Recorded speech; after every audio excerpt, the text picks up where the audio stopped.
It was an interesting night here at PPG Paints Arena. Hi, I'm Dan Kingerski on the National Hockey Now and the Pittsburgh Hockey Now YouTube channel. The Penguins win. Stop the presses. They beat the Arizona Coyotes 4-2 here on home ice. Not only did they win, 2 power play goals.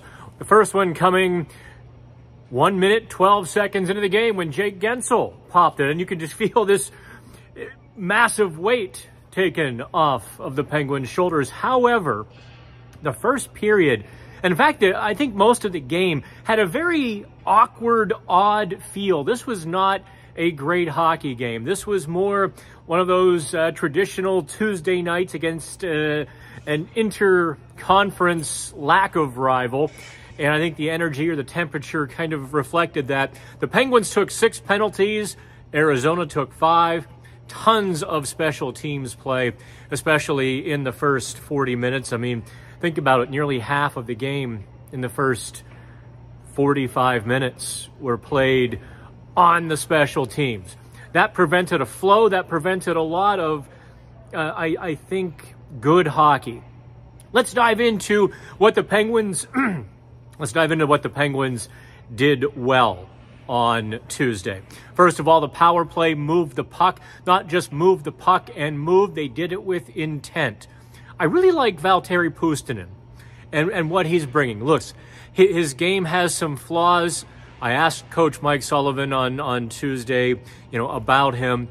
And he's, the learning curve is steep, but he doesn't look out of place. Not on the top power play, not on the second line. The kid has just a little spark. He's got some spunk, which can go a long way with this team. It's been a long time since they've had a rookie like that show some spunk.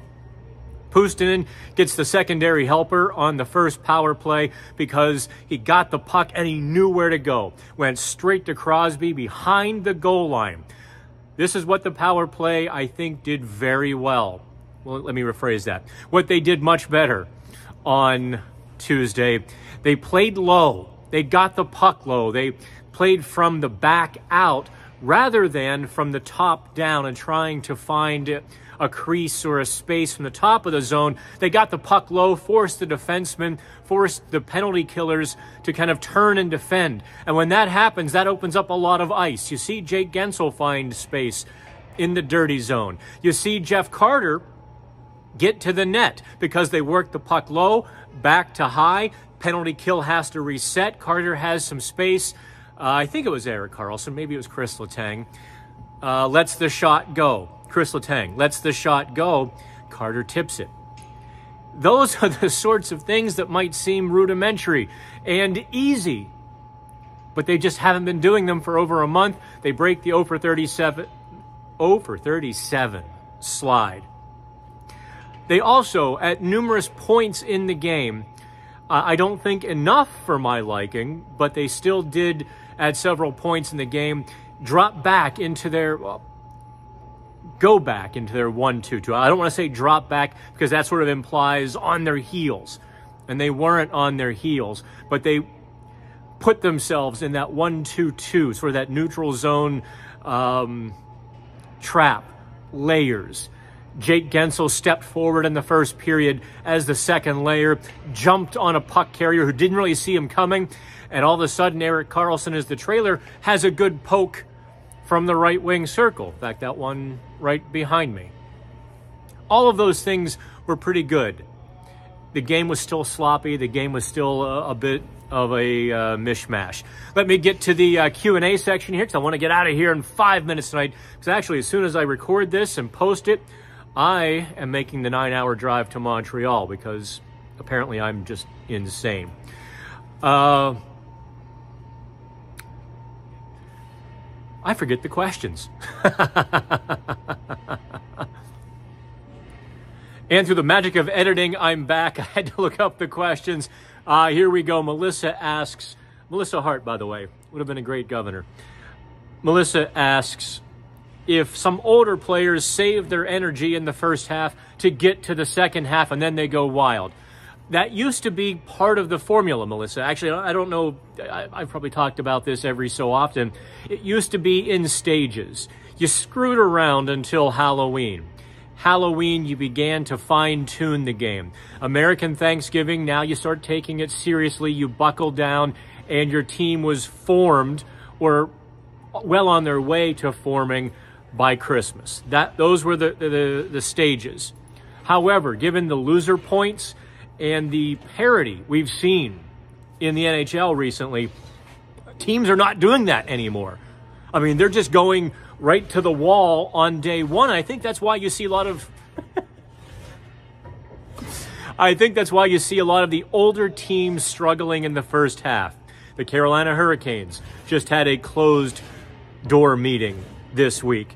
The Tampa Bay Lightning were bubbling at 500 with the Penguins last week before Tampa Bay beat them. So you're seeing these veteran teams kind of struggling to get out of the blocks because other teams are just amped up to play in October.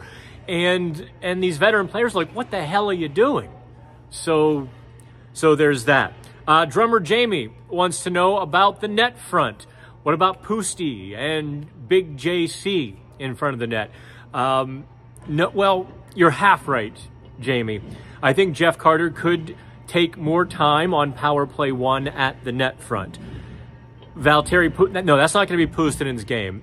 He's not built for that physically. I mean, his strengths are being a little bit scrappy, a little bit feisty with some offensive playmaking. Pustinen, I think in Brian Rust's absence, will be a nice bumper. He'll be a good mid-wall. He's actually got this, you know, I've talked about his one-timer several times now. He's got some good velocity on it. It's got a nice spin to it. And he's not beholden to the past. He's not, you know, he's not deferring to Crosby and Malkin. He's playing his game. So I like him very much. He only played like 11 minutes or so on Tuesday. The coaches are still sheltering him, putting him in advantageous positions. Nothing wrong with that. He is leaps and bounds ahead of the other players who have come up from the WBS Penguins. No question about that. Someone wanted to know about P.O. Joseph's game tonight. It was solid. I thought a couple of times Arizona tried to go wide on P.O. He played maybe too tight of a gap, got a little bit flat-footed at the blue line, but you saw his skating take a couple of strides and catch up to nullify that edge rush. He was happy with his game, and I think that's the most important thing. He's like, it was much better than my first 4 games. I think he played 5, but I wasn't going to correct him. I think tonight was 6. Maybe I'm wrong. More importantly, I think it's a confidence builder for him. You might see him on Wednesday night in Montreal, which would be huge for him. Every player from that area wants to play when they go to Montreal. We've seen Ryan Shea have some bobbles, be a little bit invisible, not in the good way, but in the bad way recently. Even Ryan Shea told me he felt he's been inconsistent lately. So maybe it's time for P.O. to get a little bit of a run here. He's been critical. He's been self-critical this season. So when he says I was happier with it, take that for whatever it is. Also, what about the third line tonight? Yeah, they were pretty good. They had some pokes at the net. They had Connor Ingram down and out. Couldn't get the puck through the mass of bodies. Vinny Hinostroza had 6 shots on goal. Yeah, they played with the puck. I don't know if I would call them good. I would call them effective. Take it for what you will. Okay, so there's the double. I'm on the road. I appreciate y'all. Do me a favor. Like, share, you know the drill. Comment as well. You know I read them all, good, bad, and ugly.